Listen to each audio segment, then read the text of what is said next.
दैत्य दंभिकासुर अपनी दूसरी गुत्थी कहना आरंभ करता है। सुनो राजा, सिंधुपुर राज्य पर समरवीर नाम का एक बड़ा दयालु और प्रतापी राजा राज करता था। वो अपनी प्रजा की हर यथासंभव मदद किया करता था। एक दिन उसके दरबार में एक बनिया अपने 3 अंधे पुत्रों के साथ आया। सबने राजा को प्रणाम किया। बनिया राजा से बोला, महाराज, मैं इस समय बहुत विपदा में हूँ, कृपया मुझे 1000 स्वर्ण मुद्राएं कर्ज दें, मैं 6 माह बाद वापस कर दूंगा। हे राजन, तब तक मैं इन स्वर्ण मुद्राओं के बदले अपने 3 बेटों को आपके पास गिरवी रख दूंगा। बनिए की बात सुन राजा बोला, आपके 3 पुत्र तो अंधे हैं, भला ये मेरे किस काम के? बनिया बोला, ऐसा न कहें राजन, मेरे 3 बेटे बहुत गुणी हैं। पहला लड़का घोड़ों की पहचान में अद्वितीय है, दूसरा लड़का आभूषणों का अद्भुत पारखी है और तीसरा लड़का शस्त्रों का पारखी है। बनिए की ये बात सुन राजा को बहुत आश्चर्य हुआ। बोला, पर ये कैसे संभव है? बनिया बोला, महाराज, मेरे बेटे स्पर्श और गंध के आधार पर कार्य करते हैं। अगर इनकी एक भी बात गलत निकले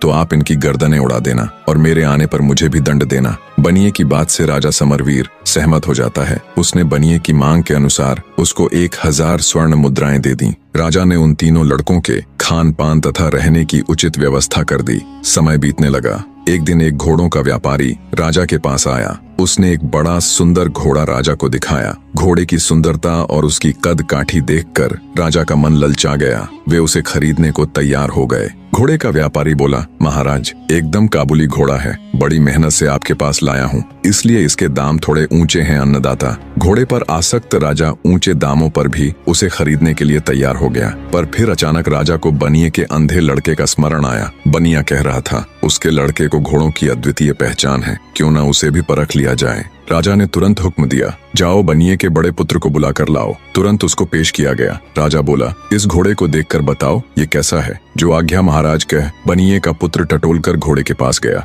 और टटोलते हुए घोड़े को परखने लगा। एक अंधे को घोड़ा परखते देखकर सौदागर के साथ साथ वहां मौजूद हर कोई मंद मंद मुस्कुरा रहा था। भला अंधा घोड़े की क्या पहचान कर सकता है? प्रिय दर्शकों, अंधा लड़का घोड़े की क्या और कैसे पहचान करेगा वो तो आप सबको कल पता चल ही जाएगा। पर आज आप सबसे मैं 2 बातें करना चाहता हूँ। पहली ये कि कल वाले पार्ट पर बहुत से दर्शकों के कमेंट्स आए थे। आपने वो कहानी बीच में छोड़कर दूसरी शुरू कर दी, तो उन भाइयों बहनों को बता दूं कि वो पार्ट भी इसी कहानी का हिस्सा है। जब पूरा देखोगे तो समझ आ जाएगा। और मैं अपनी किसी भी कहानी को अधूरा नहीं छोड़ता। दूसरी बात ये कि हर रोज 3 मिनट का वीडियो बनाने में पूरा दिन लग जाता है। कई भाई कहते हैं कि डेली के 3 पार्ट लाओ, 4 पार्ट लाओ, तो अभी ऐसा पॉसिबल नहीं है मेरे प्रिय दर्शकों। अगर आप पेशेंस नहीं रख पा रहे हैं तो लॉन्ग वीडियो देख लिया करो, क्योंकि ज्यों ही स्टोरी के 8 से 10 पार्ट बन जाते हैं मैं उन्हें कंबाइन करके लॉन्ग वीडियो डाल देता हूँ। आप सबके इतने प्यार